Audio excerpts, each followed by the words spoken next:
Nang gabing iyon, nang bumayo sa Kalakhang, Maynila ang isang napakalakas na super typhoon na nagpalubog sa mga lansangan, sa mismong sandaling sinalpok at inihagis ang kanyang sasakyan ng isang humaharurot na puting Porsche na tumawid sa pulang ilaw sa kahabaan ng skyway, hindi ang nakatutulig na lagutok ng nayuping metal ang narinig niya, kundi isang mapurol at malakas na putok sa loob mismo ng kanyang tiyan. Para bang may napunit sa kaibuturan ng kanyang katawan. Isang maligamgam na likido ang mabilis na umagos sa kanyang mga hita, bumabad sa laylayan ng kanyang bestida. Hindi iyon dugo.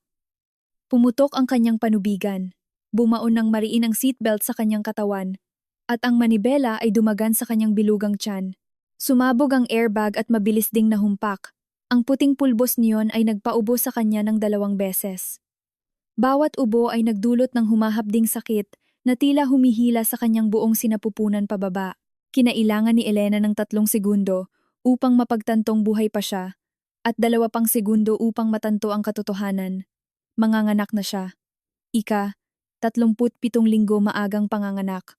Patuloy pa ring kumikilos ng mekanikal ang mga wiper sa basag na windshield. Wasak ang kalahati ng salamin at ang hanging dulot ng unos kasabay ng delubyong ulan ay pumapasok sa mga lamat, humahagupit sa kanyang mukha, mga braso, at tiyan. Sinubukan niyang gumalaw, ngunit ang kaliwa niyang tuhod ay tuluyang naipit sa ilalim ng nayuping dashboard. Dahil sa matinding kirot, agad na nagbutil ang malamig na pawis sa kanyang noo. Kusa siyang umabot sa upuan ng pasahero para kunin ang kanyang telepono, ngunit dumulas ito sa basang carpet sa sahig. Basag ang screen, ngunit umiilaw pa rin. Ang unang pangalan sa listahan ng kanyang contacts ay lumitaw. Victor Velasco. Napatigil ang hinlalaki ni Elena sa ibabaw ng mga letrang iyon. Naghintay siya ng eksaktong 5 segundo bago pinindot ang call button. Sa loob ng 5 taon ng kanilang lihim na kasal sa alta sosyedad ng Forbes Park, ito ang kauna-unahang pagkakataon na tumawag siya sa personal nitong numero. 5 taon, 1,825 na araw, hindi niya kailanman nilabag ang bakal na alituntunin. Huwag mang abala sa oras ng trabaho. Sa labas ng trabaho, huwag tatawag kung walang mabigat na dahilan. Kung may kailangan, dumaan sa personal nitong assistant na si Dante. Sumagot ito pagkaraan ng 1 segundo. 2 segundo. Sa background, maririnig ang mga anunsyo sa VIP lounge ng NAIA Terminal 3. Ano yon? 2 salita lamang. Walang lambing. Walang kahit anong emosyon sa boses. Para bang tumatanggap lamang ito ng karaniwang ulat mula sa isang empleyado. Ibinuka ni Elena ang kanyang bibig, ngunit muling pinilipit ang kanyang tiyan ng bagong bugso ng matinding pananakit.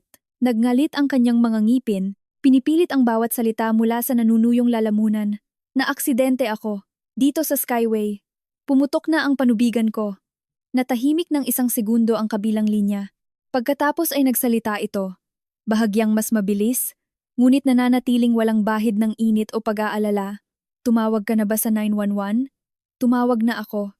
Dahil sa bagyo at baha, sinabi ng dispatcher na aabuti ng di bababa sa 40 minuto bago makarating ang ambulansya. Kung ganoon, maghintay ka! Nanginginig ang mga daliri ni Elena at hindi iyon dahil sa lamig ng hangin. Victor! Nag-iisa lang ako rito. Nasa airport ako. Putol nito sa kanya. At sa wakas ay nagkaroon ng bahagyang emosyon ang boses nito, hindi pag-aalala, kundi nakatagong inis at pagkayamot dahil nagambala ang kanyang naka-schedule na oras. Kakalapag lang ng flight ni Alina mula Paris. Pumutok ang ulcer niya at kailangan kong salubungin. Hintayin mo ang ambulansya. Huwag kang mag-inarte at magpanik. Toot! Toot! Toot! Ibinaba nito ang tawag. Ang kamay ni Elena na may hawak ng telepono ay walang lakas na bumagsak sa laylayan ng bestidang basang-basa ng ulan at panubigan. Sa screen, nakasaad ang haba ng tawag.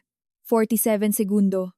Kinailangan niya ng 5 taon upang magkaroon ng lakas ng loob para sa unang tawag na ito. 47 segundo lamang ang itinagal. Ang kirot sa kanyang tiyan ay dumarating na parang sunod-sunod na alon ng dagat. Umiikli ang pagitan ng bawat hilab. Nagsimula na ang labor contractions, marahas, walang habas.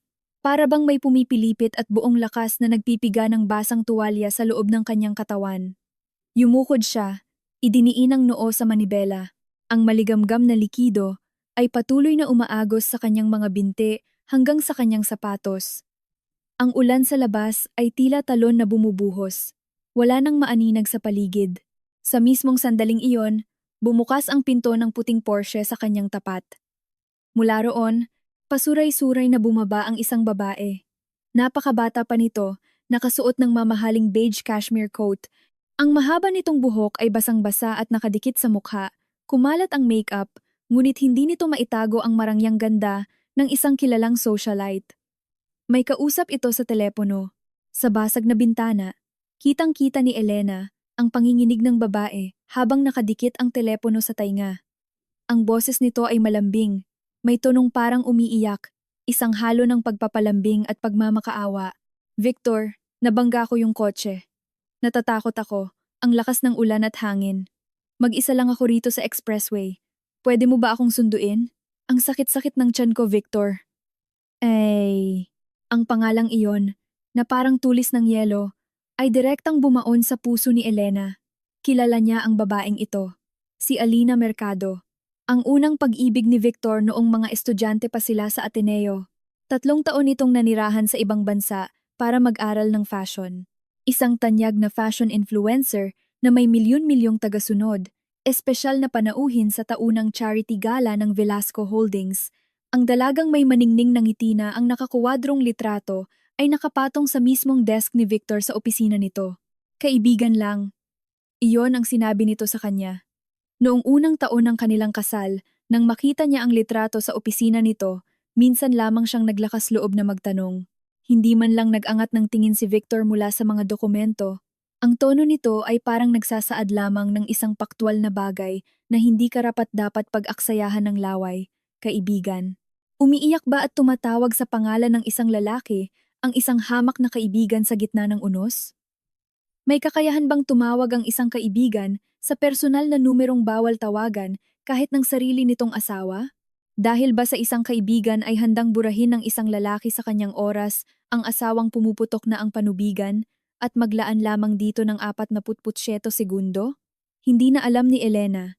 Ang alam lamang niya, lalong tumitindi ang pananakit ng kanyang tiyan. Ang pagitan ng mga hilab ay umikli mula 5 minuto, patungong 3 minuto. Nagsimula nang lumabo ang kanyang ulirat. Ang ugong ng bagyo, ang ingay ng mga makina, ang pag-iyak ng babaeng iyon, lahat ng tunog ay nilamon ng isang napakalaking kawalan. Ang tanging naririnig na lamang niya ay ang tibok ng sarili niyang puso. Tug, tug. Sa bawat sandali, unti-unti itong bumabagal. Makalipas ang 12 minuto, humawi ang kurtina ng ulan at sumulpot ang isang itim na Maybach. Kilalang-kilala niya ang sasakyang iyon. May plaka itong nakalaan para sa mga matataas na ehekutibo ng Velasco Holdings at sa hawakan ng pinto ay may maliit na gintong sagisag ang personal na tatak ni Victor. Eksaktong huminto ang sasakyan sa tabi ni Alina. Bumukas ang pinto at sa gitna ng ulan ay lumabas si Victor. Matangkad, malapad ang balikat, kahit nakasuot lamang ng pasadyang abuhing polo, bumabalot dito ang nakakasakal na awtoridad.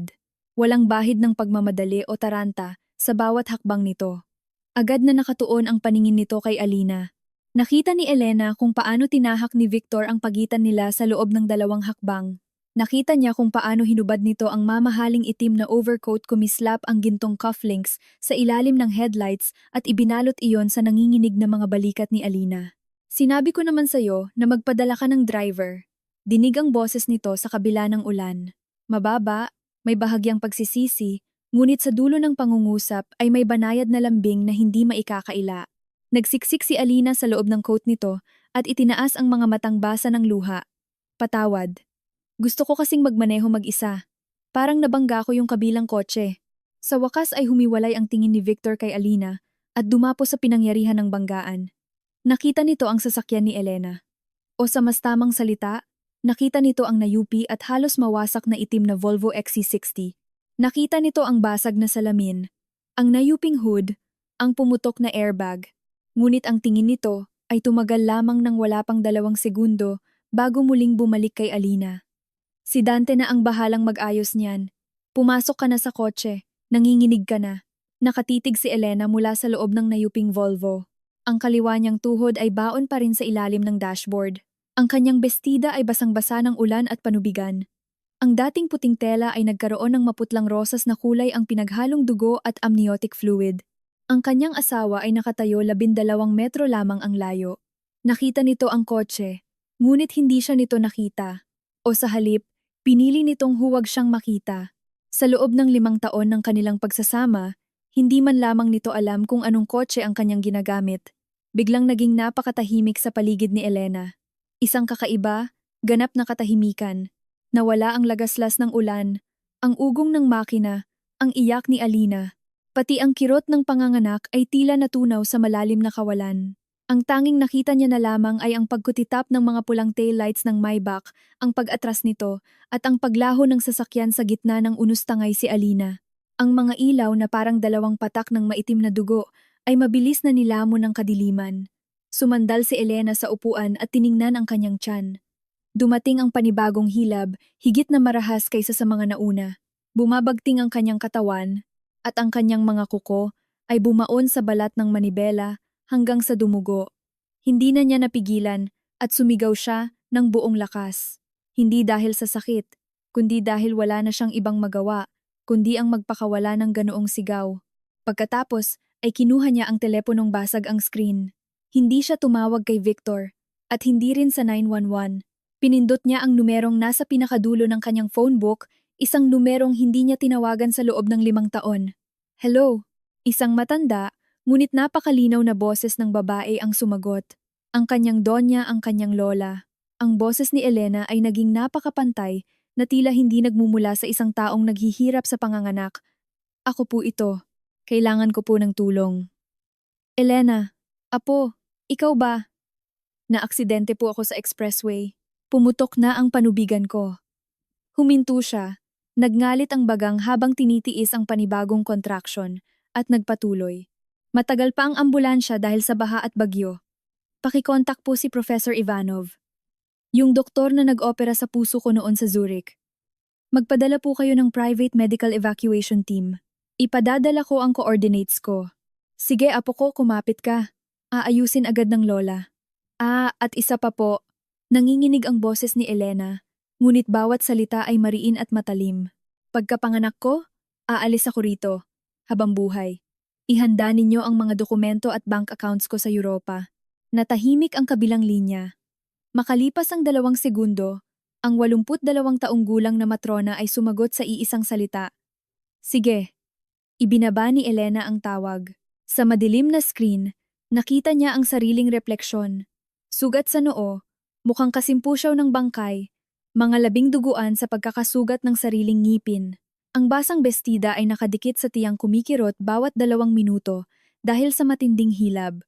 Inilapag niya ang telepono sa katabing upuan at niyakap ang kanyang tiyan. Sa sumunod na contraction, hindi na siya sumigaw. Ibinao niya ang kanyang mga ngipin sa likod ng sariling palad, nag-iwan ng malalim na marka ng sugat. Tumulo ang luha sa kanyang mga pisngi hindi dahil sa kirot ng katawan, kundi mula sa isang damdaming nagmumula sa kaibuturan ng kanyang pagkatao na mas masakit pa sa panganganak. Para bang ang isang kuwerdas na 5 taong banat na banat ay nagpakawala ng huling matinis na tunog bago tuluyang mapatid ngayong gabi ng bagyo. Ano ang kanyang naalala? Naalala niya ang araw, bago ang kanilang kasal. Inabutan siya ni Victor ng makapal na prenuptial agreement at ang mukha nito ay mas malamig pa kaysa sa tuwing pumipirma ito ng mga multimilyong kontrata sa negosyo. Unang probisyon, panatilihing lihim ang kasal, bawal ipaalam sa publiko. Ikalawang probisyon, walang pakialaman sa personal na buhay ng bawat isa. Ikatlong probisyon, bawal tumawag kung walang labis na emergency. Ikaapat na probisyon, nag-angat ito ng tingin mula sa dokumento. Walang bahid ng init sa mga mata nito, puro kalkulasyon lamang. Huwag kang magkaroon ng mga ilusyon o imposibleng ekspektasyon. Hindi nga siya nag-ilusyon. Sa loob ng 5 taon, namuhay siya na parang anino sa loob ng dambuhalang mansyon sa Forbes Park. Ang mga suit nito ay laging nakasabit sa kaliwang bahagi ng walk-in closet, maayos na nakahiwalay ayon sa kulay at okasyon. Ang mga gamot nito sa ulcer ay laging nasa ikalawang drawer sa kaliwa. Ang kape na iniinom nito tuwing umaga ay tinitimpla gamit ang tubig na eksaktong 92 degrees Celsius, 18 gramo ng coffee beans, at extraction time na 25 segundo. Sa maleta nito kapag may business trip, Ang mga damit ay nakasalansan ng ayon sa pagkakasunod-sunod ng pagsusuot. Tanda niya ang bawat detalye tungkol dito. Ngunit ito, ni hindi alam kung anong kotse ang minamaneho niya. Sa mismong mga oras na ito, ang Maybach kasama si Alina ay humaharurot patungo sa pinakamalapit na pribadong ospital sa BGC. Alam ito ni Elena dahil kaninang tanghali, siya mismo ang naglagay ng paalala sa kalendaryo ni Victor. 8:30 p.m., NAIA Terminal 3, salubungin si Alina. Siya mismo ang nag-ayos niyon. Maging ang pagsundo nito sa ibang babae ay siya ang nagplano. Noon, inakala niya na ang pag-aasikaso sa bawat detalye ng buhay nito ay magbibigay sa kanya ng lihim na bahagi sa puso nito. Ngayon, napagtanto niyang kahangalan lamang pala ang lahat. Walang tigil ang buhos ng ulan. Walang ibang sasakyan sa Skyway dahil isinara na ang ilang bahagi nito dulot ng red rainfall warning. Bukod sa Maybach na lumisan, wala nang iba pang dumaan. Nagsimula ng manghina ang isip ni Elena. Pagkaubos ng dugo, shock sa matinding kirot, dehydration, sabay-sabay na nakikipaglaban ang kanyang katawan sa tatlong nakamamatay na kondisyon. Ngunit pinilit niyang huwag mawalan ng malay. Wala siyang karapatang bumigay ngayon. Kinurot niya ng buong lakas ang kanyang hita upang magising ang kanyang diwa at kinuha ang isang maliit na folding knife sa compartment. Hindi para sa sarili niya, kundi kung sakaling hindi umabot ang medical team at hindi na makapaghintay ang sanggol, siya mismo ang puputol sa pusod nito. Naramdaman niya ang lamig ng bakal sa kanyang palad. Ipinikit niya ang kanyang mga mata at pinakinggan ang sariling paghinga. Langhap, buga, bawat hininga ay nagpapaalala sa kanya na buhay pa siya. Makalipas ang 23 minuto, huminto sa tabi ng kanyang kotse ang isang itim na van na walang marka. Bumukas ang pinto at lumabas ang dalawang taong nakasuot ng medical uniform, isang lalaki at isang babae. Mabilis at propesyonal ang kanilang mga kilos. Itinutok ng babaeng doktor ang flashlight sa basag na bintana at nang makita ang kalagayan ni Elena, bakas ang pagkagimbal sa mukha nito. Ma'am Elena, kami po ang pinadala ni Professor Ivanov. Pausman ay nanatiling mariin at malinaw ang boses ni Elena. Suriin niyo muna ang cervix dilation ko. Dahan-dahan, may hinala akong may bali o lamat ang kaliwa kong tuhod. Nagbago ang ekspresyon ng doktor hindi dahil sa lala ng mga sugat, kundi dahil ang babaeng ito, nakalahating oras nang naipit sa nayuping metal, may bali sa tuhod at kasalukuyang nanganganak, ay may kakayahan pang magbigay ng mga medikal na tagubilin sa ganoong kapantay na boses. Ngunit hindi na ito nagtanong pa. Agad itong sumunod. Makalipas ang 47 minuto, sa gitna ng ugong ng unos, umalingaw-ngaw ang iyak ng isang sanggol. Mahina, paos, parang ungal ng isang maliit na kuting.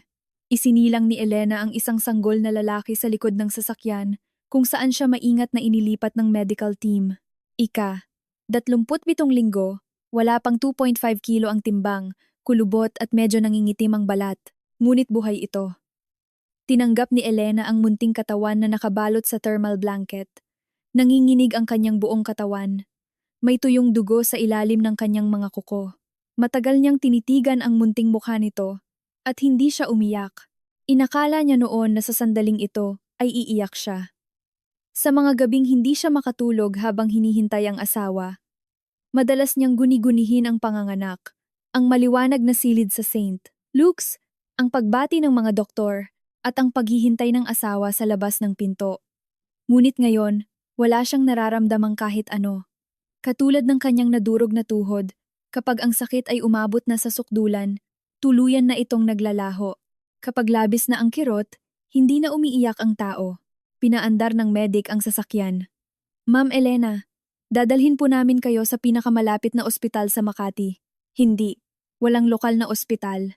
Mahina man ang boses ni Elena ay puno ng di mababawing autoridad. Diretso tayo sa General Aviation Hangar sa NAIA. Nasaan ang private air ambulance ni Ivanov? Nagkatinginan ang mga medic. Nakahanda na po sa pribadong tarmac. Pero sa kondisyon ninyo ngayon.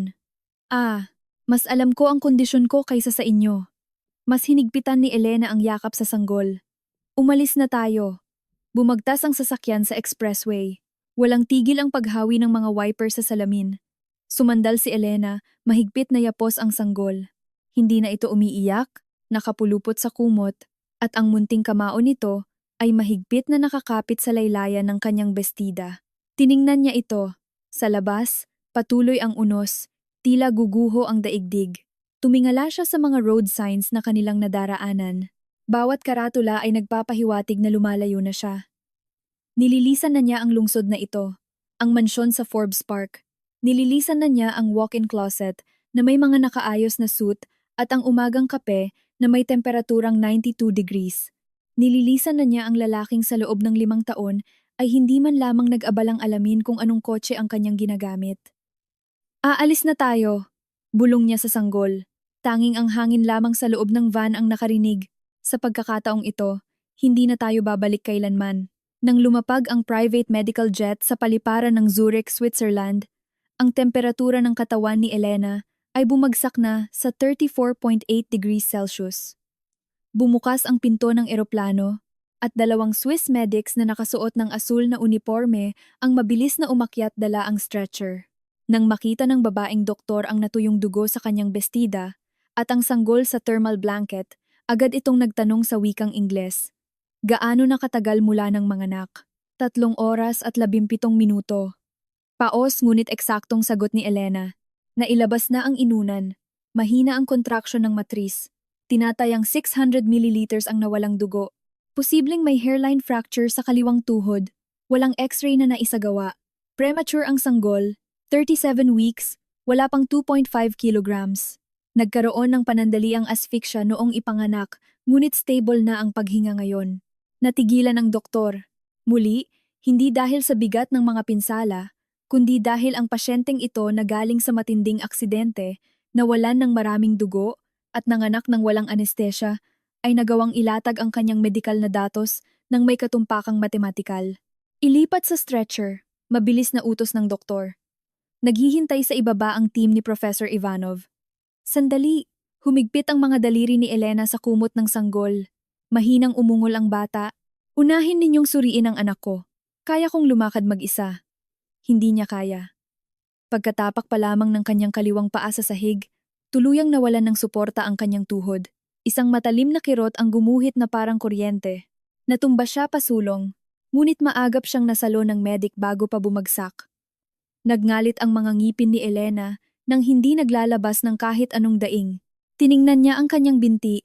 Mula tuhod pababa, nanigas na ang tela dahil sa natuyong dugo, naging maitim na balat sa ilalim ng malamig na aircon ng eroplano. Sa huli, inihiga siya sa stretcher habang ang sanggol naman ay kinuha ng neonatal team. Nang bahagyang buksan ang kumot, kumunot ang munting mukha ng sanggol dahil sa lamig. Ang maliit nitong kamay ay pilit na kumakaway sa hangin. Tinitigan ni Elena ang pinto ng neonatal intensive care unit hanggang sa tuluyan itong sumara. Pagkatapos ay ipinikit niya ang kanyang mga mata. Hindi siya natulog. Pinahintulutan lamang niya ang kanyang sarili na huminto. Mula nang maganap ang banggaan sa Skyway, halos 4 na oras na nagtrabaho ng puspusan ang kanyang utak. Ang likas na talas ng isang lisensyadong actuary ang nagtulak sa kanya sa bawat kritikal na sandali na gumawa ng pinakalohikal na desisyon. Tawagan ang kanyang lola, utusan ang medical team, piliin ang Switzerland kaysa sa lokal na ospital sa Maynila. Ngunit ngayon, nang ipasok ang stretcher sa elevator ng ospital, nagsimulang manginig nang walang kontrol ang kanyang mga kamay. Hindi dahil sa lamig, kundi dahil ang kwerdas na labis na nabatak, 4 na oras na ang nakalilipas, ay tuluyan ng bumigay sa isang ligtas na lugar. Nanginig siya ng halos 10 segundo. Itinago niya ang kanyang mga kamay sa ilalim ng kumot, ikinuyom ang mga palad, at ibinaon ang mga kuko hanggang sa huminto ang panginginig. Makalipas ang 6 na oras, pumasok si Professor Ivanov sa kanyang silid.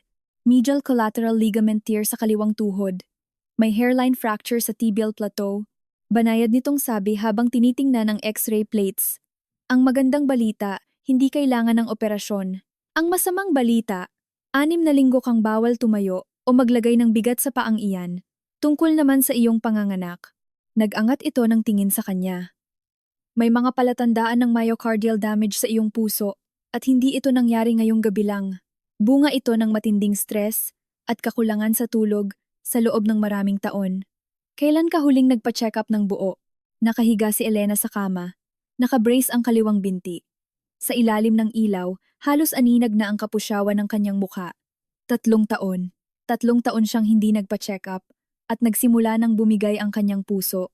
Magpahinga ka, sabi ng propesor sabay sara ng medical chart. Huwag mong isipin na gawa ka sa bakal. Umalis ito at iniwan siyang mag-isa. Sa labas ng bintana, kumikislap ang mga ilaw ng gabi sa Zurich. Isang ganap na kakaibang daigdig kung ihahambing sa binagyong skyway sa Maynila. Hindi tumingin sa bintana si Elena. Inabot niya ang basag na telepono sa side table. Hindi niya iyon itinapon dahil naroon ang lahat ng kailangan niya. Binuksan niya ang notes application. Naroon ang isang listahan. Ginawa iyon hindi ngayong gabi, kundi 3 buwan na ang nakalilipas. Ang pamagat ay binubuo ng iisang salita, evacuation. Napakadetalye ng listahan, nahahati sa 7 bahagi, bank accounts.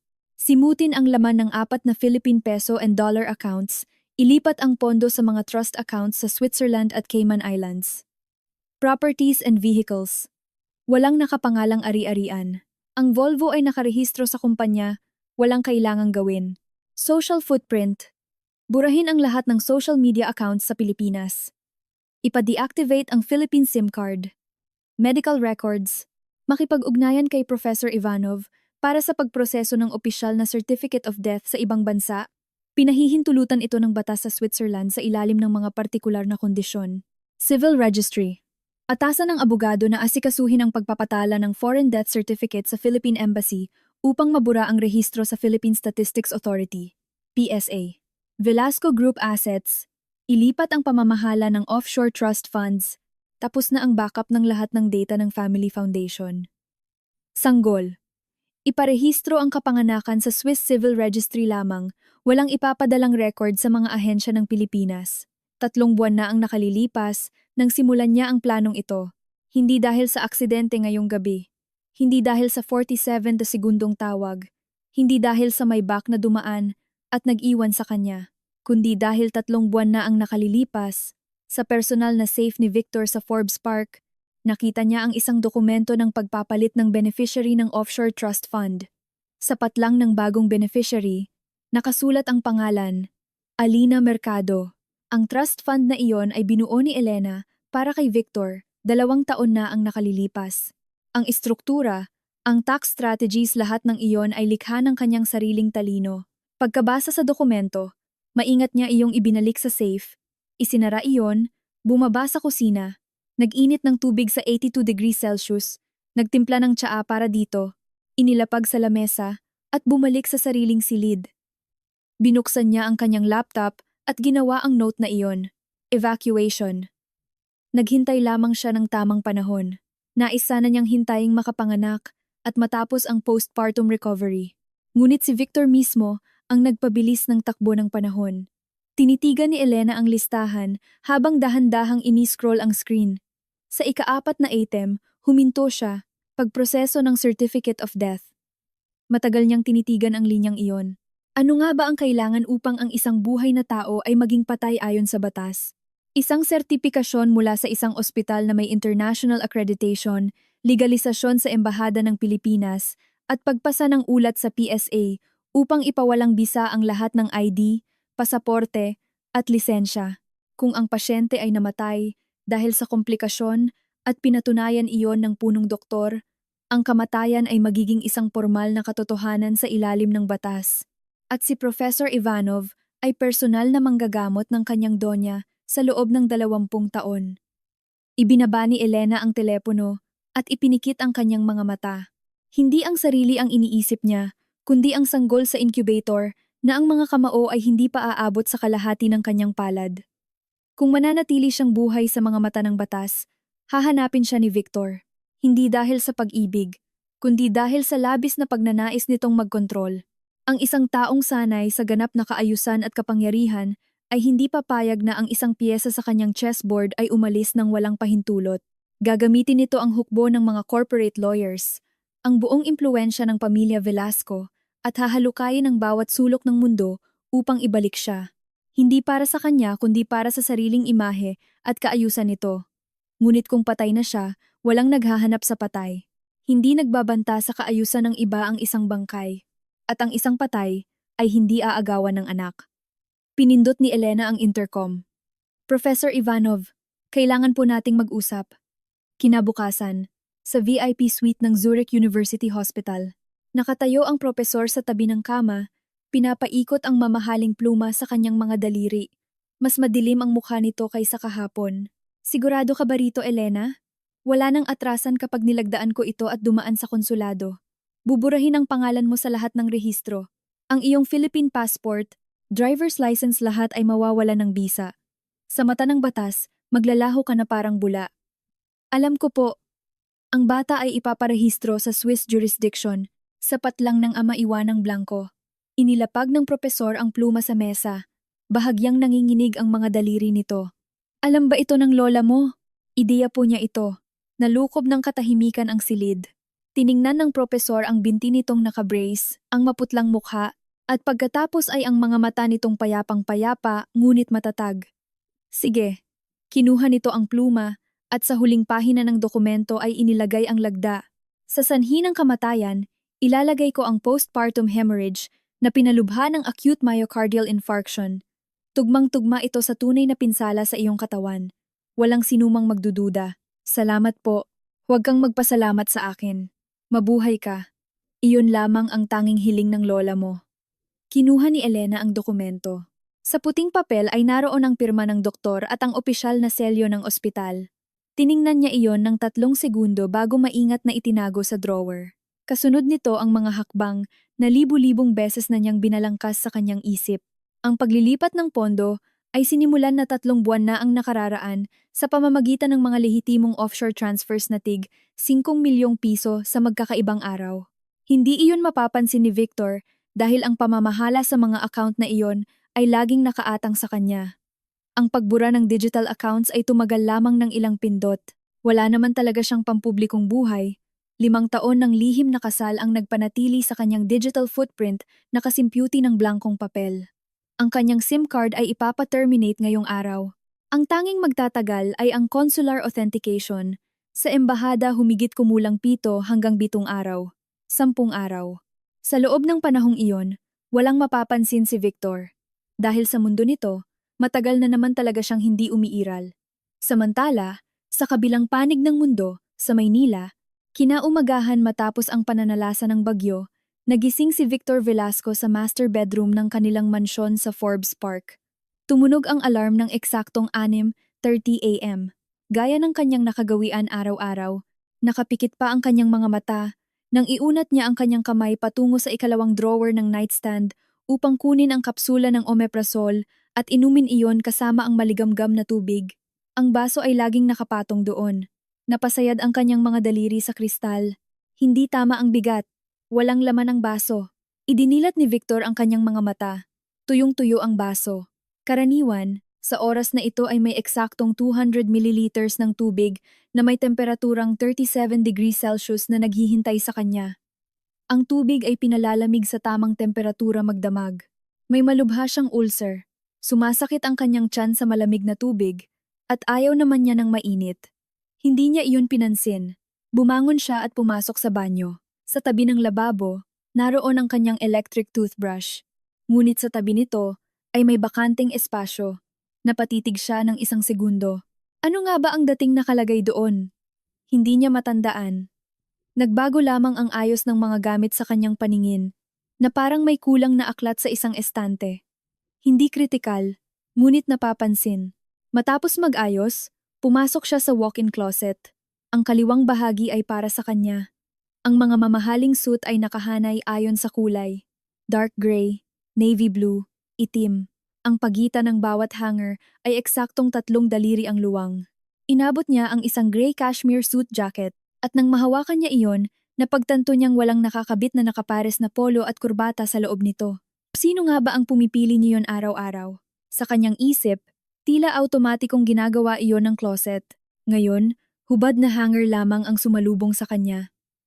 Tiningnan niya ang mga katabing suit, lahat ay walang kapares na polo. Hindi ba't laging nakasabit na roon ang mga iyon? Hindi siya sigurado. Pumili na lamang siya ng puting polo at bumaba sa dining room. Walang almusal sa mesa. Karaniwan ay may nakahandang low-calorie, low-sodium na pagkain para sa kanyang tiyan. Bawal sa kanya ang mamantika. Hindi niya matukoy kung ano ang eksaktong inihahanda, ngunit laging perpekto ang lasa. Ngayon, blanko ang mahabang hapag. Binuksan niya ang refrigerator. May mga nakasalansang glass containers ng diet meals. Bawat isa ay may sticker ng petsa. Ang pinakahuling petsa ay 4 na araw na ang nakalipas. Kumuha siya ng isa at ininit sa microwave.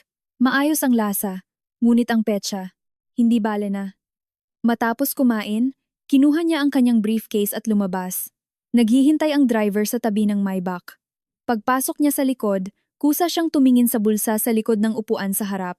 Karaniwan ay naroon ang nakaprint na schedule ng araw, isang bote ng room temperature water, at ang kanyang pillbox. Walang laman ang bulsa. Nasaan si Dante? Tanong niya sa driver. Sir Victor, nag-leave po si Sir Dante dahil sa emergency sa pamilya. Hindi na nagtanong pa si Victor. Binuksan niya ang digital calendar sa kanyang telepono. Blanko. Ang huling nakatala ay noong kamakalawa pa. 8:30 p.m. NAIA Terminal 3. Salubungin si Alina. Si Elena ang naglagay ng talaang iyon. Tinitigan ni Victor ang screen ng ilang segundo, saka pinindot ang numero ni Elena. The number you are calling is either unattended or out of coverage area. Please try again later. Inilayo niya ang telepono. Tiningnan ang numero. Walang mali. Tinawagan niya itong muli. Ganoon pa rin ang mekanikal na boses ng operator. Ibinulsa niya ang telepono at nagpahatid sa punong tanggapan ng Velasco Holdings sa Bonifacio Global City BGC. Pagdating sa opisina, inutusan niya ang sekretarya na tawagan si Elena. Bumalik ang sekretarya na may kakaibang ekspresyon sa mukha. Sir Victor, terminated na po ang linya ni Ma'am Elena at wala na rin po ang corporate telegram at email account niya. Kailan na-terminate? Hindi po masabi ang eksaktong oras, sir. Ang sabi ng telco, mismong ang account holder ang nagpa-cancel ng kontrata. Itinuktok ni Victor ang kanyang mga daliri sa mesa. Mabuti, hayaan mo siyang maghintay. Ang tono nito ay eksaktong katulad noong 47 segundong tawag sa gitna ng bagyo, malamig, walang pakialam, at puno ng pagwawalang bahala. Inisip niyang nag-iinarte lamang ito at nagpapapansin. Sa ikatlong araw, bumalik si Dante mula sa kanyang leave. Ang unang ginawa nito ay magsumite ng ulat tungkol sa naganap na aksidente sa Skyway. Sir Victor, tungkol po sa aksidente noong gabi ng bagyo, sarado na ang police report. Ang kabilang sasakyan ay minamaneho ng isang babae. Si Ma'am Alina ang sumalubong sa red light, kaya sagot ng insurance ang danyos. Ang kotseng nabangga. Binuklat ni Dante ang mga papeles. Isang itim na Volvo XC60. Nakarehistro sa. Biglang naputol ang boses ni Dante. Kanino? Hindi man lang nag-angat ng tingin si Victor mula sa quarterly financial report. Sa fleet po ng kumpanya. Ang naka-assign na user. Si Ma'am Elena Santos Velasco. Ang kamay ni Victor na naglilipat ng pahina ay napatigil sa loob ng 1 segundo. Pagkatapos ay itinuloy nito ang paglipat. May nasaktan ba? Ayon po sa traffic blotter, kusang umalis ang driver sa pinangyarihan at dinala raw sa ospital. Inaalam ko pa po ang detalye ng mga pinsala. Kapag nalaman mo, i-report mo agad. Nang lumabas si Dante, nanatiling nakatitig si Victor sa financial report. Ang kanyang paningin ay nanatili sa iisang linya ng mga numero sa loob ng 40 segundo. Hindi na niya nailipat ang pahina. Sa ika-5 araw, napansin ni Victor na walang laman ang medicine cabinet sa kanyang executive office. Hindi lamang naubos ang isang gamot. Blanko ang bawat lalagyan. Walang omeprazole, walang pain relievers, walang lozenges para sa lalamunan. Kahit sterila gauza ay wala. Nagtaka siya. Hindi kailanman nawalan ng laman ang cabinet na iyon. Tuwing 15 ng buwan, tahimik iyong napupuno na parang isang sistemang kusang nagre-refresh. Ngayon ay 23 na. Inutusan niya ang sekretarya na bumili sa botika sa ibaba. Dinalhan siya ng karaniwang omeprazole na nasa foil blister pack. Sanay siyang uminom ng imported na gamot mula sa puting bote. Sino at saan iyon binibili? Hindi niya alam. Nang gabing iyon, pag-uwi sa Forbes Park, binuksan niya ang kanang bahagi ng walk-in closet. Sinasakop lamang niyon ang ikatlong bahagi ng buong espasyo. Kung ano ang nakasabit doon dati, malabo na sa kanyang alaala mga damit na kulay puti, beige, malalambot na tela. Ngayon, bakante na ang buong bahagi. Tanging mga puting kahoy na hanger na lamang ang nakabitin, mukhang mga tuyong tadyang ng kalansay. Sa sahig, May naiwang marka sa carpet na kasing laki ng isang kahon ng sapatos, ngunit wala na ang kahon. Hindi man lang niya alam kung ilang bestida ang dating nakasabit doon. Sa ikapitong araw, muling sumumpong ang kanyang ulcer. Dakong 6:00 p.m. Habang pumipirma siya ng mga dokumento sa opisina, biglang namilipit ang kanyang tiyan na tila may bumaong bakal na kumurot sa loob. Umakyat ang asido sa kanyang lalamunan. Napangiwi siya, binitiwan ang pluma, at mariing hinawakan ang kanyang tiyan. Pumatak ang malamig na pawis sa kanyang sentido. Kinuha niya ang biniling gamot mula sa drawer, pinutok ang foil, at umabot ng tubig. Ang tubig mula sa water dispenser ay nasa 22 degrees Celsius lamang. Dati, may nakapatong na thermos sa kanyang mesa kung saan ang tubig ay laging eksaktong 37 degrees. Nawala ang thermos. Ang malamig na tubig ay lalong nagpasikip sa kanyang tiyan. Napayukod siya sa mesa, nakadukdok ang noo. Basa ng pawis ang kanyang likod. Matagal na niyang problema ang ulcer, ngunit matagal na ring hindi ito sumusumpong ng ganito kalubha. Sino nga ba ang dating nag-aalaga sa kanyang dieta at gamot? Umirehe siya, kinuha ang telepono, at sa ikatlong pagkakataon ay tinawagan ang numero ni Elena. The number you are calling is terminated. Ikatlong beses mula noong gabing iyon. Si Elena ay parang bula na naglaho.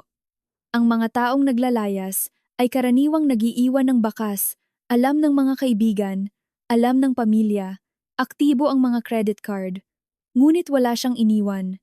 Terminated ang numero, bura ang social media, nasa garahe ang sasakyan, wala ang mga personal na gamit. Pati ang sky blue na toothbrush, ngayon lamang niya naalala ang kulay, ay nawala na rin sa banyo. Lahat ay ginawa ng napakalinis, na parang isang punong actuary na nag-turn over ng lahat ng records bago tuluyang mag-resign. Sumandal si Victor sa kanyang leather executive chair. Nagtatampo lang siya, naisip niya. 5 taon itong nagtrabaho at nag-asikaso sa kanya na parang orasan walang hinihinging kapalit, hindi nagrereklamo. Minsan, kapag 3 sunod-sunod na weekend siyang hindi umuuwi, nagdidikit lamang ito ng sticky note sa refrigerator at ang tono nito ay bahagyang lumalamig kaysa karaniwan. Iyon lamang. Inisip niyang bunga lamang ito ng pagiging emosyonal dahil sa pagbubuntis. Oo, hindi niya nasagot ang tawag noong gabing iyon, ngunit nagkaroon naman ng medical emergency si Alina. Kapag humupa ang galit nito, kusa rin itong babalik. Sa ika-8 araw, nagising siya ng 2 a.m. Nagising siya dahil sa nakabibinging katahimikan. Dati, may naririnig siyang mga banayad na tunog, ang mahinang ugong ng water heater, ang magagaan na yabag sa pasilyo, o ang simpleng ritmo ng paghinga ng isa pang tao, isang banayad na hanging nagpapatunay na may buhay sa tahanan. Ngayon, wala ni isa. Ang mansyon ay parang isang selyadong libingan na dumadagan sa kanyang dibdib. Tumagilid siya at kusa niyang iniunat ang kanyang kamay sa kabilang bahagi ng kama. Malamig at lapat na lapat ang sapin ng kama. Ang bahaging iyon ay laging malamig. Sa katunayan, hindi na niya matandaan kung natutulog nga ba ito roon. Sa loob ng 5 taon ng kanilang kasal, hindi man lang niya alam kung saang bahagi ng kama natutulog ang kanyang asawa. Binawi ni Victor ang kanyang kamay at tumitig sa kadiliman hanggang sa mag-umaga. Sa ika-9 na araw, pumasok si Dante dala ang kumpletong ulat sa aksidente ng Volvo. Sir Victor, nakuha ko na po ang buong detalye mula sa traffic investigation. May kakaibang alinlangan sa boses ng assistant. Si Ma'am Elena nga po ang nagmamaneho ng Volvo. Si Ma'am Alina ang lumabag sa traffic signal at direktang sumalpok sa driver's side. Tumilapon po ang Volvo ng 7 metro. Nakatitig si Victor sa kanyang monitor, nagbabasa ng emails. At ano pa? Nag-alangan si Dante. Ayon po sa 911 dispatch records noong 9:23 p.m. 27 minuto matapos ang banggaan may tawag na natanggap mula sa pinangyarihan. Ang tala ng dispatcher. Binasa nito ang hawak na papel. Aksidente sa expressway. Isang biktima. Buntis. 37 weeks. Pumutok ang panubigan. Ang kamay ni Victor sa computer mouse ay napatigil. Anong sinabi mo? Buntis po. 37 weeks. Pumutok ang panubigan. Mas mahinang pag-uulit ni Dante. Nalukob ng nakamamatay na katahimikan ang opisina. Dumating ba ang ambulansya? Malamig na tanong ni Victor. Dumating po. Pero 52 minuto matapos ang banggaan dahil sa baha. Naitala ng team na wala na ang biktima sa loob. Maraming dugo at amniotic fluid sa driver's seat. Ngunit wala ang babae. Sinuri ko po ang lahat ng ospital sa Metro Manila, Rizal, at Bulacan pribado man o pampubliko. Walang record ng pasyenteng nanganak sa ganoong pangalan o sitwasyon. Isinara ni Victor ang kanyang laptop. Ang kanyang mga daliri ay bumaon sa mouse hanggang sa lumagitik ang plastic. Ipagpatuloy mo ang paghahanap. Opo. Humakbang si Dante patungo sa pinto, huminto, at lumingon. Sir Victor. Ika. 37 linggo na po ng pagbubuntis niya. Nakatitig si Victor sa itim na screen ng monitor na nagpapakita ng sarili niyang refleksyon. Alam ko. Sagot niya. Hindi na nagsalita pa si Dante. Paglabas sa pasilyo, napatigil ang assistant. Buntis na asawa, malubhang aksidente, maraming dugo. Pagkawala sa lahat ng database ng bansa, ang lahat ng pirasong ito ay bumuo sa isip ni Dante ng isang karumal-dumal na larawan na nagpatindig ng balahibo sa kanyang batok. Ngunit isa lamang siyang empleyado. Sa ika-10 araw, 8 a.m., nakaupo si Victor sa kanyang desk. Blanko ang mesa. Walang schedule, walang thermos ng 37-degree water. Sa kanan, wala ang tray ng mga dokumentong maingat na pinagsunod-sunod ayon sa prioridad. Sa loob ng 10 araw, bumagsak ng 4% ang kanyang personal efficiency. Hindi dahil sa pangungulila ipinagbawal niya sa sarili ang salitang iyon, kundi dahil sa napakaraming abala. Bumagsak sa kanya ang bulto ng mga maliliit na bagay na hindi niya kailanman inisip noon. Ang mga kasambahay at cook ay hindi na pumapasok na pag-alaman niyang si Elena pala ang namamahala sa mga ito gamit ang sariling telepono, at nang ma-terminate ang numero, nabuwag ang group chat. Maging ang mga damit sa dry cleaners ay walang kumukuha. Lahat ng ito ay nagdulot sa kanya ng matinding pagkayamot. Para itong isang computer na tinanggalan ng RAM. Bukas ang screen, ngunit bawat programa ay naglalabas ng system error. Pinindot niya ang intercom. Makalipas ang 30 segundo, pumasok si Dante. 10 araw na. Ang tono ni Victor ay kasing patag ng stock market sa panahon ng recession. Nagpapatuloy pa rin siya sa pag-iinarte, tama? I-freeze mo ang lahat ng credit cards na nakakabit sa account ko. Mag-email ka sa kanya. Sabihin mo na itigil na niya ang sarswelang ito. Binibigyan ko siya ng 3 araw. Kung hindi, harapin niya ang legal consequences. Mahigpit ang hawak ni Dante sa kanyang tablet. Sir Victor, yung ipinaimbestiga ninyo, gusto niyo po bang marinig ngayon? Pinagsalikop ni Victor ang kanyang mga daliri sa ibabaw ng tiyan. Sabihin mo. Nanginig ang mga labi ni Dante. Tumingin ito sa tablet, saka sa kanyang boss. Ihahanda ko po ang buong report bago magtanghali, mahinang sabi nito, at mabilis na lumabas. Tinitigan ni Victor ang nakasarang pinto, saka bumaling sa bintana. Sumikat na ang araw. Ang langit matapos ang sunod-sunod na unos, ay kasimlinaw ng hinugasang salamin. Naniniwala pa rin siyang hawak niya ang buong sitwasyon. Ganap na to, 7 p.m. Sa mesa ni Victor, ay nakapatong ang lumamig na itim na kape na nag-iwan ng maitim na marka sa tasa. Tumunog ang telepono. Si Danchi. Sinabi nitong nais nitong magulat ng personal. Nang bumukas ang pinto, kasalukuyang pumipirma si Victor sa mga dokumento ng stock restructuring. Mabilis at makapangyarihan ang bawat hagod ng kanyang fountain pen. Nanatiling nakatayo si Dante sa tabi ng pinto. Pagkatapos pumirma, nag-angat ng tingin si Victor. Maputla ang mukha ng assistant.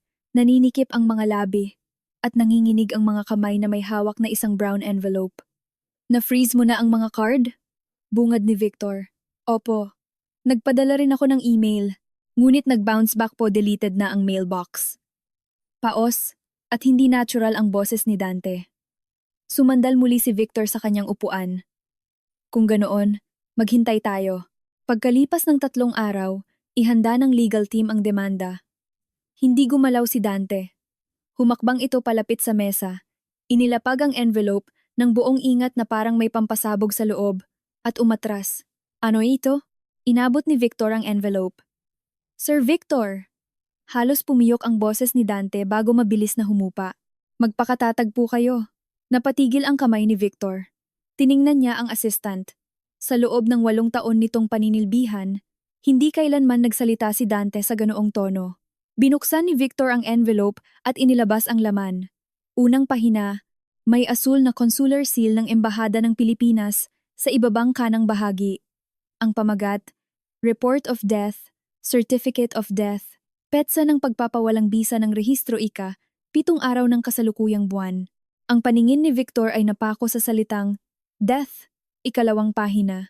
Sanhi ng kamatayan, postpartum hemorrhage, complicated by acute myocardial infarction. Lugar ng kamatayan, Zurich University Hospital, Switzerland. Petsa. 10 araw na ang nakalipas, kinabukasan matapos ang pananalasa ng bagyo. 3 pahina. Medical Abstract. Elena Santos Velasco, 32 anyos. Diagnosis. Chronic myocardial fibrosis. 27%. Dulot ng matagalang pagkapagod, kakulangan sa tulog, at matinding emosyonal na stress. Tala ng doktor, ang pinsala sa puso ay nabuo sa loob ng hindi bababa sa 3 hanggang 4 na taon. 3 hanggang 4 na taon. 5 taon na silang kasal. Hindi nanginig ang kamay ni Victor. Naging bato ito. Hindi man lamang niya magawang ilipat ang pahina. Sir Victor. Maririnig mula sa malayo ang boses ni Dante. May isa pa po, noong gabi ng bagyo. Pumunta ako sa command center ng expressway at hiningi ang CCTV footage at dashcam recordings. Hindi gumagalaw si Victor. Ang kanyang mga mata ay nakapako pa rin sa mga letrang 3 hanggang 4 na taon. Sa recording po, kitang-kita na tumilapon ang Volvo ni Ma'am Elena ng 7 metro. At ang inyong sasakyan, huminto si Dante, lumunok ng laway. Ano ang ginawa ng sasakyan ko?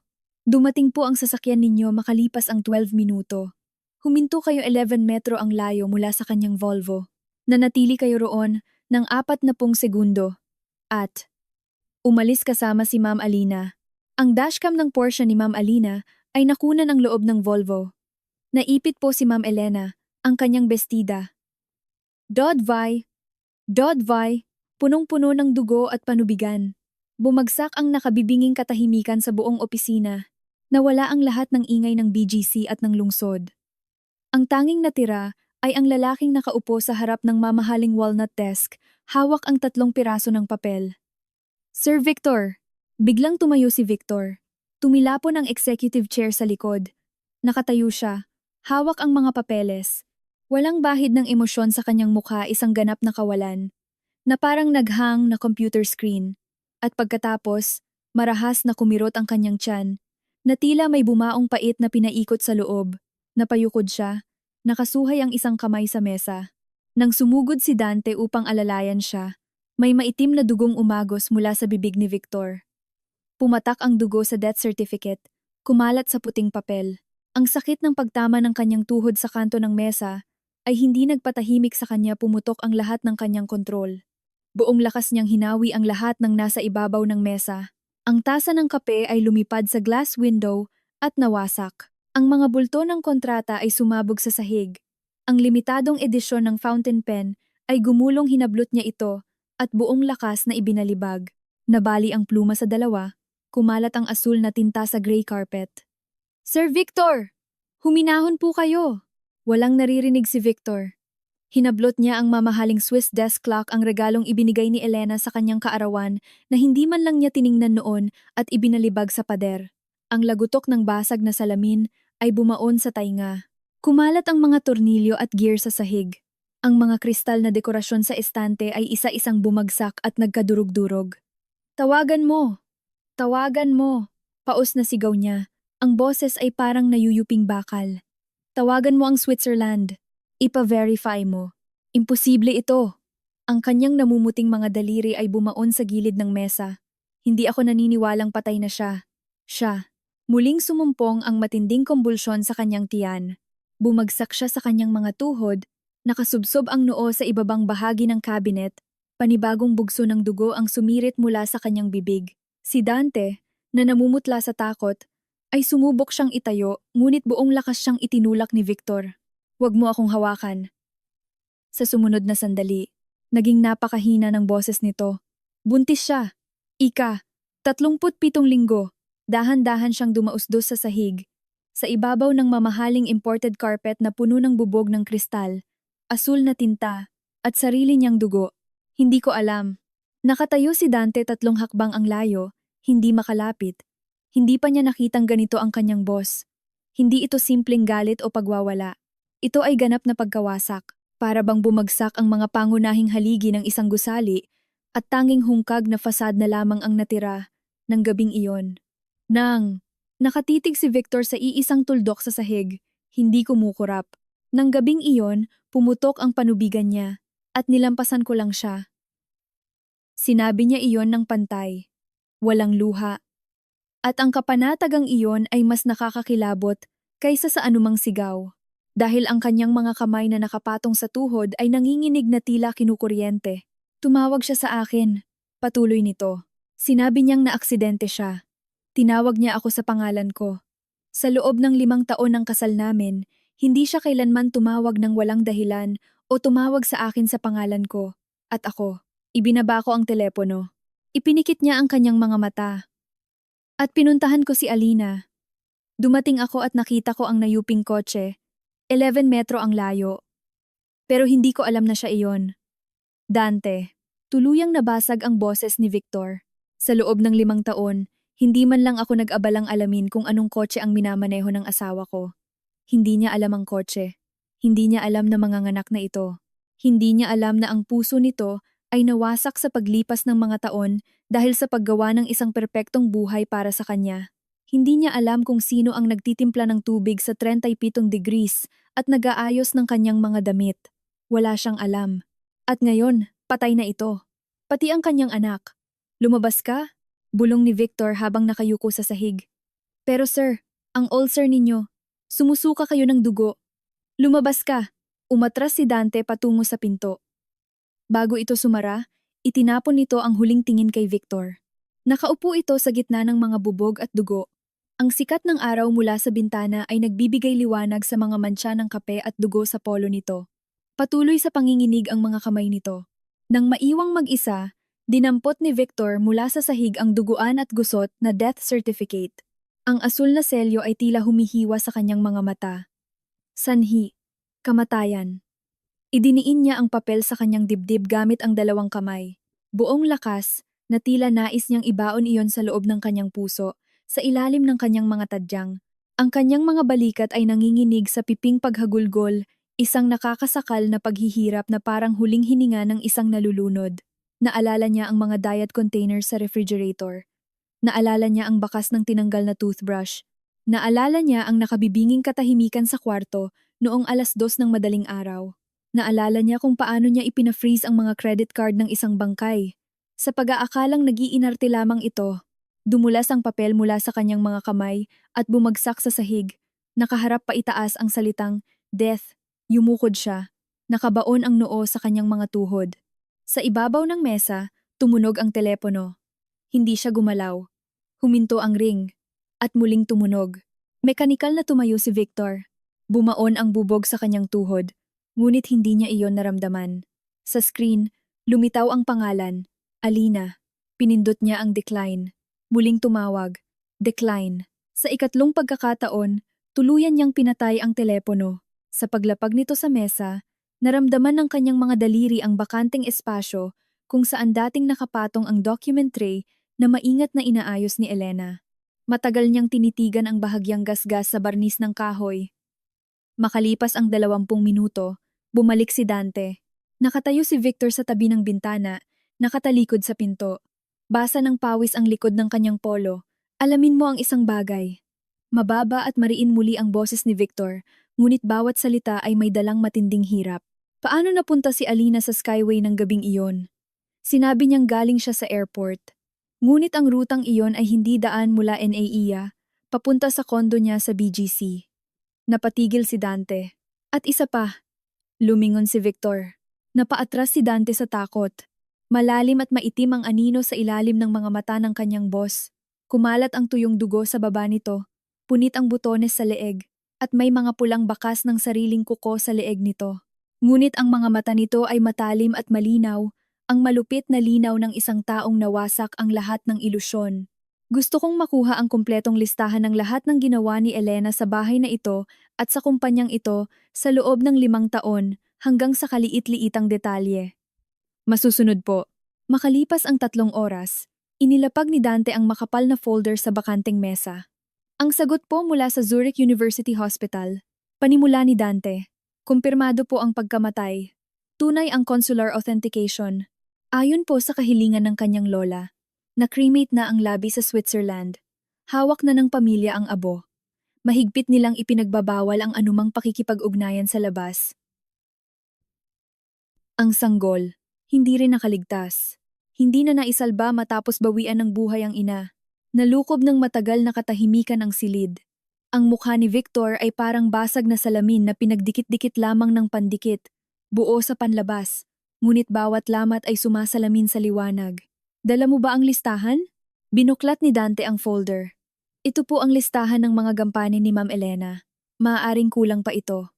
Una, personal na pamumuhay, nutrisyon, pagbili ng mga imported na gamot, pagpili at pagsasaayos ng wardrobe, at pamamahala sa lahat ng domestic staff. Ikalawa, pamamahala sa schedule, pagbook ng flights, hotel reservations, paghahanda ng briefing materials bago ang bawat corporate meeting. Ikatlo, pinansya, pamamahala sa Velasco Family Trust, financial audit, pagbabalanse ng pondo sa inyong 1P7 personal bank accounts, tax compliance, at mortgage management. Napaigtad si Victor. Ulitin mo ang ikatlong punto, pamamahala sa trust fund. 3 taon na ang nakalilipas. Noong i-downsize ang Internal Audit Department, si Ma'am Elena ang personal na umako sa lahat ng ito. Siya po ay isang summa cum laude graduate ng Actuarial Science at lisensyadong CFA. Alam iyon ni Victor. Ngunit hindi niya kailanman naisip na ang pamamahala sa bilyon-bilyong pisong pondo at ang pagpapakulo ng tubig sa tamang temperatura ay ginagawa nito ng may parehong antas ng dedikasyon. Hindi lamang pala ito isang may bahay. Pinamamahalaan nito ang buong buhay niya na parang isang elite hedge fund. At tinawag lamang niya itong tungkulin ng asawa. Tama na, putol niya kay Dante. Nakaupo siya, nakabuka ang 10 daliri sa ibabaw ng blankong mesa, pilit na humahawak sa anumang pisikal na realidad. Blanko ang mesa, hungkag ang kanyang buhay. 5 taon ang lumipas. New York City. Punong tanggapan ng IDG Capital Ika, 47 palapag. Isinara ni Elena ang kanyang laptop at ang 6 na executive sa loob ng boardroom ay sabay-sabay na tumayo. Ang pagtiklop ng kanyang laptop ang hudyat ng pagtatapos ng pulong. Sapat na ang 5 taon upang maghilom ang mga sugat sa Switzerland, palakihin ang isang anak, makakuha ng master's degree at CFA certification, pumasok sa IDG bilang senior analyst, at sa loob ng 3 taon ay umangat bilang senior partner para sa Asia-Pacific region na may hawak sa lahat ng multi-billion-dollar investment decisions. Sapat na ang 5 taon upang maging isang ganap na bagong tao. Lena, may call tayo with London at 3 p.m. A-attend ka ba? Tanong ni Michael, ang regional CEO. Hindi. Tumayo si Elena. May flight ako papuntang Maynila ng 4:00 p.m. para sa project ng Velasco Group. Sigurado ka bang ikaw mismo ang lilipad? Pwede naman nating ipadala sina Kevin o Linda. Ako ang pupunta. Maikling tugon niya at lumabas ng silid. Naglalaro ang sikat ng araw ng Manhattan sa kanyang mukha. Sa edad na 37, ibang-iba na siya sa babaeng 5 taon na ang nakalilipas. Walang makapal na makeup. Ang buhok ay nakatali sa isang simpleng low ponytail. Nakasuot siya ng pasadyang abuhing suit na walang visible logos ngunit gawa ng pinakamahuhusay na sastre sa Europa. Nagbago ang kanyang lakad, matatag, mabilis, may awtoridad. Ang dating bali sa tuhod ay nagpaparamdam na lamang bilang banayad na kirot kapag sumasama ang panahon. Sa kanyang mga mata, wala na ang dating lambing o pagnanais na magparaya. Tanging malamig at matalim na linaw na lamang ang naroon parang araw sa kabundukan na nakakasilaw tingnan. Walang mga dahilan, puro konklusyon lamang. Sa kanyang opisina, inilapag ng kanyang Round B funding, $1.2 billion.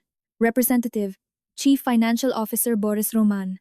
Note: ang chairman at CEO na si Victor Velasco ay bihirang dumalo sa mga preliminary negotiations. Nakita ni Elena ang pangalan nito, ngunit hindi man lamang kumislap ang kanyang mga mata. Binuklat niya ang report financial models, internal audit findings. Isinilid niya ang folder sa kanyang leather briefcase. Sa ibabaw ng kanyang desk, nakatayo ang isang nakakuwadrong litrato ng 4 na taong gulang na batang lalaki na nakasuot ng asul na coat sa tapat ng fountain sa Central Park. Nakangiti ito, kita ang bungi sa harap. Kinuha ni Elena ang kanyang telepono at nag-iwan ng voice message.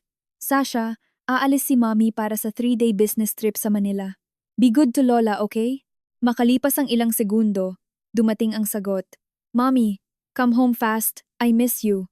Bahagyang gumalaw ang gilid ng kanyang labi sa isang napakanipis na ngiti bago tuluyang lumabas ng opisina. Makalipas ang 18 oras, Maynila, Grand Ballroom Suite ng Shangri-La at the Fort BGC. Dumating ang team ni Elena sa conference room 15 minuto bago ang takdang oras. Isang nakagawi ang disiplina ng actuary. Kung sino ang unang dumating, siya ang nagtatakda ng patakaran sa espasyo. Umupo siya sa gitna ng mahabang mesa. Sa kanyang kaliwa ay ang legal counsel na si Kevin. Sa kanan ay ang senior analyst na si Linda. Nakabukas ang kani-kanilang mga laptop. Bumukas ang pinto at pumasok ang delegasyon ng Velasco Holdings. Sa unahan ay ang CFO na si Boris Roman, kasama ang mga bise-presidente. Ang may edad at respetadong si Roman ay nagpakita ng propesyonal na ngiti. Miss Elena Santos, ikinagagalak namin kayong makilala. Hindi namin inaasahan na ang IDG ay magpapadala ng isang senior partner ng inyong kalibre. Ang aming chairman ay Mr. Roman. Hindi tumatayo si Elena, at ang malamig nitong boses ay pumutol sa iba pang sasabihin nito. Maupo kayo. Time is money. Simulan na natin. Napatigil ang ngiti ni Roman. Umupo ito. Kung pahihintulutan ninyo, sisimulan ko sa overview ng aming. Hindi! Ako ang magsisimula. Hinawakan ni Elena ang touchpad at lumitaw sa malaking screen ang isang masalimuot na financial chart. Ang cash flow ng inyong renewable energy division sa nakalipas na 3 quarters ay may discrepancy na 23 hanggang 31% mula sa inyong isinumiteng projection. Ang accounts receivable turnover ninyo ay bumagal mula 40 na araw patungong 89 araw. Ngunit sa inyong business plan, nakasaad na 45 days ang constant. Sino ang nag-apruba sa numerong ito? Itinaas niya ang kanyang nanlalamig na mga mata kay Roman. Nanginginig na itinuktok ni Roman ang kanyang ballpen sa mesa. May bahagyang pagbabago sa merkado. Normal na adjustment lamang ito. Ang general trend naman. Hindi ako nagtatanong tungkol sa trend. Ang tanong ko, bakit 45 days ang nakalagay sa halip na 89? Pagkakamali ba ito ng inyong mga financial analysts? O sinadyang manipulasyon ng datos? Ibinuka ni Roman ang kanyang bibig. Ngunit mabilis na inilipat ni Elena ang slide. Ikalawang punto. Sa inyong corporate structure, may nakatagong Special Purpose Vehicle, SPV, sa Cayman Islands, na nagmamay-ari ng isang kumpanya sa British Virgin Islands, BVI. Ang ultimate beneficiary ay ang Velasco Family Trust. Ang namamahala sa trust na iyon ay pinalitan 3 taon na ang nakalipas. Tama ba ako? Nangitim ang mukha ni Roman. Ito ay napakalihim na impormasyon na tanging ang board of directors lamang ang nakakaalam. Ang offshore entity sa BVI ang pinakapuso ng buong holding company at ang pagpapalit ng trustee ay naganap 1 taon matapos ang balita ng pagkamatay ni Elena. Miss Santos, ang mga datos na iyan ay strictly confidential. Biglang isinara ni Elena ang kanyang laptop. Ang tunog niyon ay nagpagulat sa lahat ng tao sa loob ng silid. Hindi ako lumipad mula New York para sa formalidad lamang. Kung sa due diligence pa lamang ay may nakikita na akong mga nakatagong panganib, may karapatan akong itigil ang negosasyon. Binibigyan ko kayo ng 48 oras. Makipag-ugnayan kayo sa inyong chairman at ilatag sa amin ang buong beneficiary structure at lahat ng transactions sa nakalipas na 5 taon. Kung hindi, walang magaganap na investment. Tumayo siya. Mabilis ding napatayo si Roman. Dati na ba kayong nagtrabaho sa aming kumpanya? Masyadong malalim ang kaalaman ninyo sa aming istruktura. Huminto si Elena sa may pinto. Hindi lumingon. Due diligence ang trabaho ko. Pinag-aaralan ko ng malalim ang bawat proyektong hinahawakan ko. Sa pasilyo, bumulong si Kevin. Elena, saan mo nakuha ang data tungkol sa BVI entity? Wala iyon sa public records. Hindi sumagot si Elena. Nang gabing iyon. BGC, punong tanggapan ng Velasco Holdings, ICA, 68 Palapag. Nakatayo si Boris Roman sa harap ni Victor Velasco, pinupunasan ng pawis sa kanyang noo. Sir Victor, napakahigpit ng kinatawan ng IDG Capital. Nakatitig si Victor sa mga dokumento. Sa edad na 41, mas bumagsak ang kanyang pangangatawan. Tumalim ang kanyang panga. Nandoon pa rin ang autoridad. Ngunit may nakalubog na mabigat at madilim na lungkot sa kanyang mga mata. Sa kanyang mesa, tanging computer at isang baso ng tubig lamang ang nakalagay. Wala ng document trace.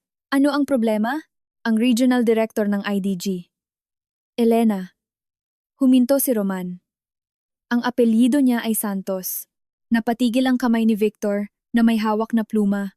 Ang pangalang iyon. 5 taon na niyang binubuno ang pangalang iyon sa kanyang mga gabing walang tulog. Ang pangalang nakasulat sa report of death. US citizen, 37 anyos. Patuloy ni Roman. 3 taon na sa IDG sa New York. Walang nakatalang record ng trabaho rito sa Pilipinas ayon sa resume. Ngunit kinuwestiyon niya ang offshore account sa BVI. At ang pagpapalit ng trustee 3 taon na ang nakalilipas. Kung paano niya nalaman iyon ay isang malaking misteryo. Inilapag ni Victor ang pluma. Paano nito nalaman ang tungkol sa BVI? Ako ang personal na uupo sa negosasyon bukas, malamig na sabi ni Victor. Kinaumagahan, 9 a.m. Shangri-La at the Fort, Conference Suite. Nakahanda na si Elena sa kanyang upuan. Nakasuot siya ng navy blue suit at puting silk blouse na nakabutones hanggang sa pinakatuktok na leeg. Eksaktong 9:03 a.m. bumukas ang pinto. Pumasok si Roman, at kasunod nito ay si Victor. Ang daliri ni Elena sa touchpad ay napatigil ng eksaktong 0.3 segundo. 5 taon. Pumayat ito. Nakasuot ng dark gray suit, at ang kurbatang kulay burgundy, nakilala niya iyon agad. Siya mismo ang bumili niyon sa Milan 5 taon na ang nakalilipas. Iyon ang ika, 34 sa koleksyon nitong 64 na kurbata. Inilibot ni Victor ang kanyang paningin sa silid at direktang napako kay Elena. Sa loob ng 2 segundo, lumaki ang mga balintataw nito. Bahagyang bumuka ang mga labi. Pagkatapos ay dahan-dahan itong naupo sa kanyang tapat. Magandang umaga, Miss Elena Santos. Mas lalong lumalim at naging paos ang boses nito. Tiningnan siya ni Elena. Sa mga mata nito, walang bahid ng kahit ano. Walang galit, walang sakit, puro ganap na kawalan. Para bang nakatitig lamang ito sa isang blangkong pader. Mr. Velasco! Bahagyang tumango si Elena. Simulan na natin. Nang igipil ang mga daliri ni Victor sa ilalim ng mesa, naging kamao. Inilabas muli ni Elena sa screen ang parehong financial model. May 48 oras kayo. Malamig na panimula ni Elena. Ngunit dahil narito na rin kayo, kailan namin matatanggap ang buong disclosure ng BVI structure? Hindi nakatingin si Victor sa screen. Nakatitig lamang ito sa kanyang mukha.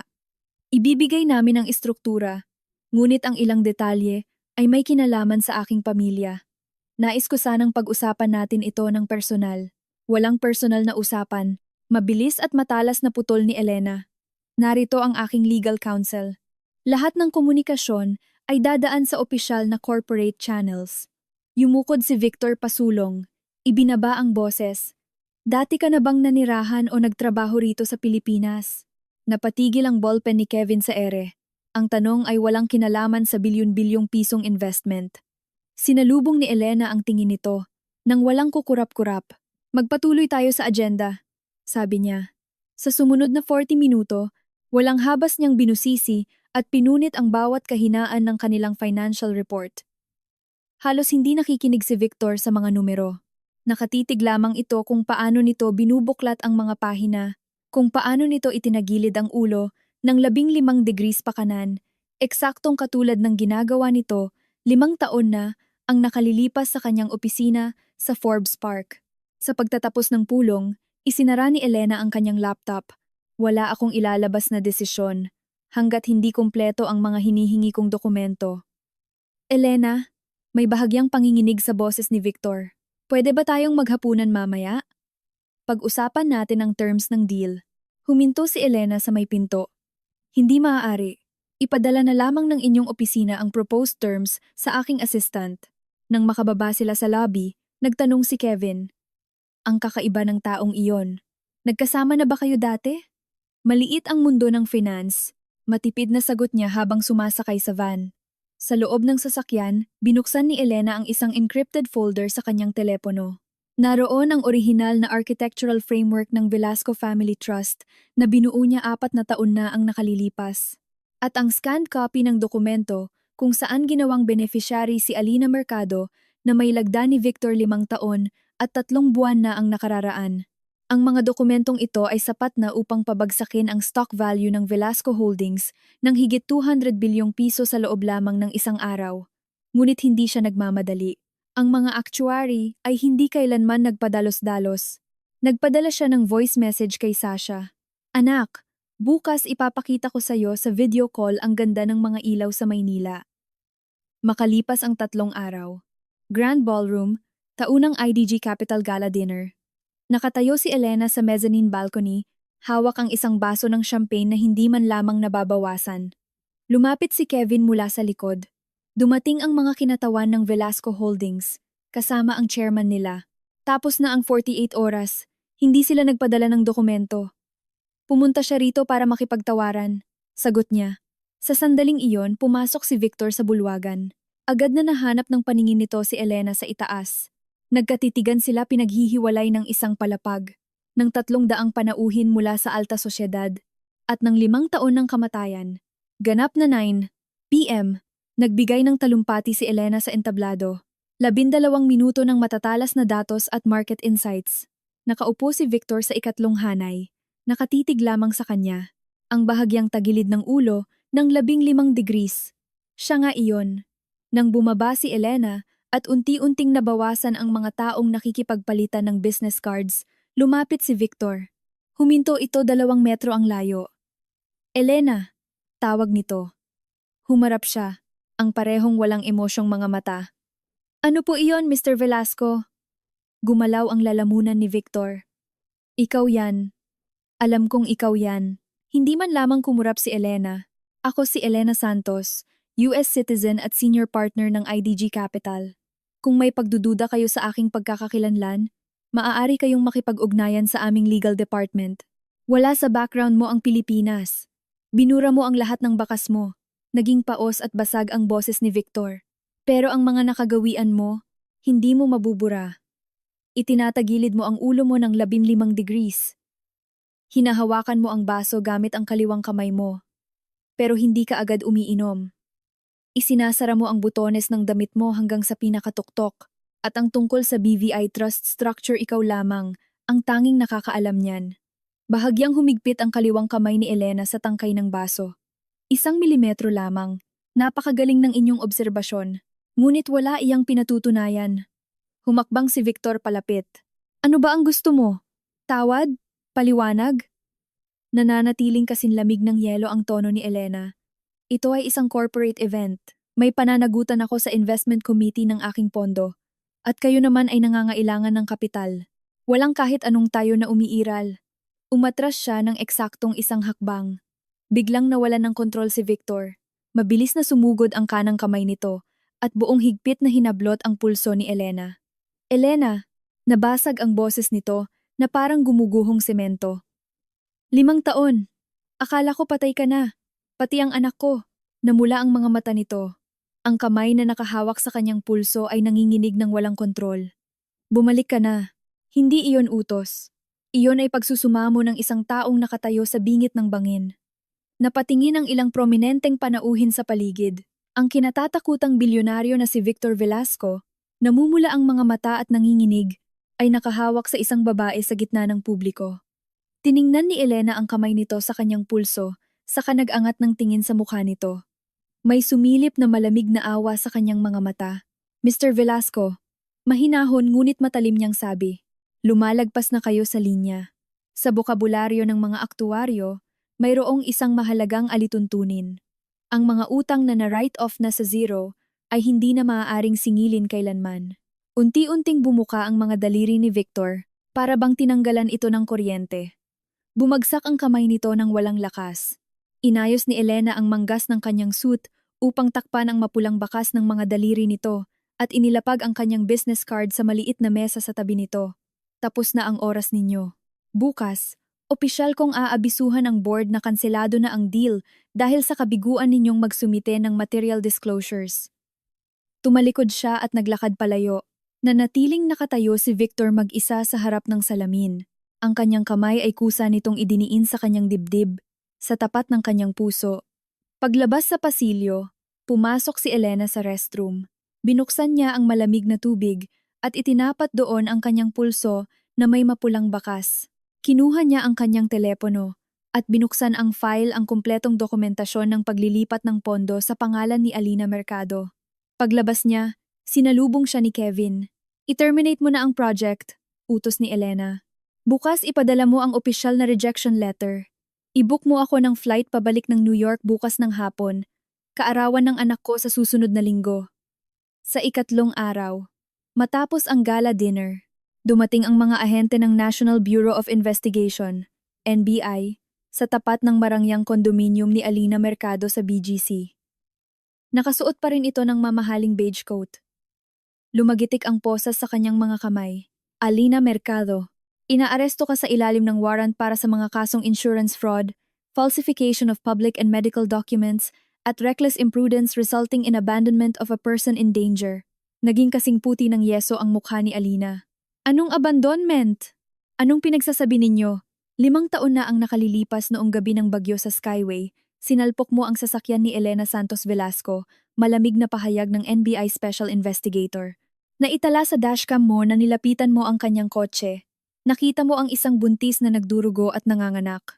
Ngunit sa halip na tumawag ng ambulansya, tinawagan mo si Victor Velasco at nagsinungaling kang pumutok ang ulcer mo upang ilayo siya sa pinangyarihan. Sinadya mong alisin ang pagkakataon niyang masagip. Nanghina ang mga tuhod ni Alina at napahawak sa hamba ng pinto. Inilabas siya habang kumikislap ang mga kamera ng media. Ang dating tanyag na socialite ay nakaposas. Nang araw ding iyon, inilapag ni Dante ang pinal na ulat sa mesa ni Victor. Arestado na po si Alina. Insurance fraud na nagkakahalaga ng 15 milyong piso gamit ang pekeng medical certificate at abandonment. Nakita niya pala noon na naghihingalo si Ma'am Elena at sinadya niyang tawagan kayo para ilayo kayo sa lugar. Ipinikit ni Victor ang kanyang mga mata. At may isa pa po, dagdag ni Dante. Natuklasan ng NBI ang mga offshore accounts ni Alina. Sa loob ng 5 taon, nakapaglipat siya ng 37 milyong dolyar mula sa Family Trust Fund gamit ang mga pekeng kontrata. At alam niyo po ba kung kaninong lagda ang nag-aproba sa lahat ng iyon? Ang inyo po, naalala ni Victor. 5 taon na ang nakalilipas, humingi si Alina ng pondo para sa isang negosyo. Inutusan niya si Elena na ihanda ang legal framework. At pinirmahan niya iyon nang hindi man lamang binabasa. Si Elena ang nagtayo ng trust, si Alina ang sumimot sa laman, at siya mismo ang nagbigay ng basbas. Saan nakuha ng NBI ang ganoon katumpak na datos? Paos na tanong ni Victor. Mula po sa isang anonymous source. Ang arkitektura ng data ay napaka-perpekto. Iisa lamang pong tao sa buong mundo ang may kakayahang gumawa niyan. Makalipas ang 1 linggo, binabasa ni Victor ang huling medical abstract ni Elena mula sa Zurich, 27% myocardial fibrosis. Nabuo 3 hanggang 4 na taon bago ang aksidente dahil sa talamak na kakulangan sa tulog at labis na pagtatrabaho. Unti-unting nawasak ang puso nito sa loob ng maraming taon. Habang nagpapakulo ito ng tubig sa 37 degrees, nag-aayos ng kanyang mga suit, nagpapatakbo ng kanyang trust funds. Habang ipinagbabawal naman niya rito, ang tumawag sa kanyang personal na numero. Tinitigan ni Victor ang kanyang mga kamay. Muli itong nanginig. Tumayo siya at lumapit sa bintana. Bumubuhos ang marahas na ulan sa Maynila. Naalala niya ang 47 segundong iyon. Ang nayuping Volvo. Ang 11 metrong layo. Si Alina. Kinaumagahan, iniulat ni Dante na si Elena ay aalis sakay ng flight patungong New York, ganap na 4:20 p.m. mula sa NAA Terminal 3. Ganap na 3:40 p.m. Nakaupo si Elena sa loob ng VIP coaster sa departure curb. Sa kanyang telepono, narinig niya ang voice message ng anak. "Mommy, I drew a picture for you." Napangiti siya. Sa side mirror, nakita niya si Victor. Nakatayo ito sa gitna ng malakas na buhos ng ulan. Walang payong, 5 metro ang layo mula sa sasakyan. Umaagos ang tubig sa mamahalin nitong suit at mukha. Bumaba si Elena ng sasakyan, ngunit hindi lumapit. "Mr. Velasco." Humakbang si Victor at napatigil. "Alam ko na ang lahat." Paos nitong bulong, sa gitna ng lagaslas ng ulan. "Ang cardiogram, ang tuhod mo, si Alina, ang mga pinirmahan ko. Kasalanan ko ang lahat." Tinitigan siya ni Elena sa kabila ng ulan. "Oo," payak nitong sagot.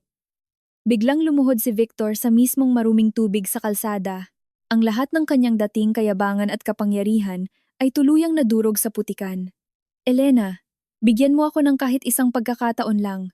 Matagal na pinagmasdan ni Elena ang kaawa-awang anyo ng lalaking minsan niyang minahal ng higit pa sa kanyang sariling buhay. Mr. Velasco, ang boses niya ay payapang-payapa, walang bahid ng poot. Nagkaroon kayo ng pagkakataon, 5 taon na ang nakalilipas. Noong gabing iyon ng unos, ginamit ko ang aking 37 segundo. Pinili ninyo ang ibang tao, ang mga utang na na-write off na, hindi na kailanman mababayaran. Pumasok siya sa sasakyan. Sumara ang pinto. Naiwan si Victor na nakaluhod sa tubig-ulan, nakatitig sa tinted na salamin. Ang bintana na bahagyang nakabukas ng 1 sentimetro ay dahan-dahang umangat hanggang sa tuluyang sumara. Umandar ang sasakyan, kumutitap ang mga pulang taillights, at tuluyang naglaho sa gitna ng abo at basang kurtina ng ulan. Nanatili itong nakaluhod sa kalsada. Ngayon ay ganap na niyang naunawaan. Hindi lamang isang masunuring asawa ang nawala sa kanya. Siya mismo ang pumaslang sa kaisa-isang tao sa buong mundo na handang talikuran ang lahat para sa kanya. At sinuklian niya ito ng alituntuning, "Huwag kang tatawag sa akin," at ng isang malamig na sulyap 11 metro ang layo mula sa sarili nitong dugo. 3 buwan ang lumipas. New York City, Central Park. Nakatayo si Elena sa manyebeng damuhan ng Central Park. Ang 4 na taong gulang na batang lalaki na nakasuot ng asul na winter coat at pulang bonnet ay masayang humahabol sa mga kalapati. "Mami, lumilipad sila palayo!" "Dahan-dahan lang ang lakad mo, anak, para hindi sila matakot." Lumapit siya at inayos ang bahagyang natabinging bonnet nito. Maingat na nagtiptoe ang bata palapit sa mga ibon. Tumunog ang telepono sa kanyang bulsa. Si Kevin. "Elena, inaprubahan na ng Board of Directors ang budget mo para sa susunod na taon. $2.8 billion under your direct management. Congratulations." At isa pa, nagsumite muli ng investment application ang Velasco Holdings sa pamamagitan ng opisyal na channel. Reject. Kalmadong sagot ni Elena. Ayon sa governance policy ng ating pondo, ang mga kumpanyang napatunayang nagtago ng material facts ay disqualified sa loob ng 12 buwan. Ibinaba niya ang tawag. Sa di kalayuan, sa wakas, ay nahawakan ng kanyang anak ang dulo ng pakpak ng isang kalapati bago ito tuluyang pumailang lang sa himpapawid. "Mami, nahawakan ko siya." Masayang sigaw ng bata, nakangiti ng buong ningning habang kita ang bungi sa harap. Lumapit si Elena, binuhat ang anak, at masuyong pinaupo sa kanyang mga balikat. "Oo, nahawakan mo," sabi niya. At sa wakas, sumilip sa kanyang mukha ang isang tunay, malawak, at malayang ngiti. Nalukob sila ng maningning at tuyong sikat ng araw ng New York. Naglakad siya papasok sa gitna ng parke, matatag, at may tiwala sa bawat yabag, at hindi na siya lumingon pa kailanman.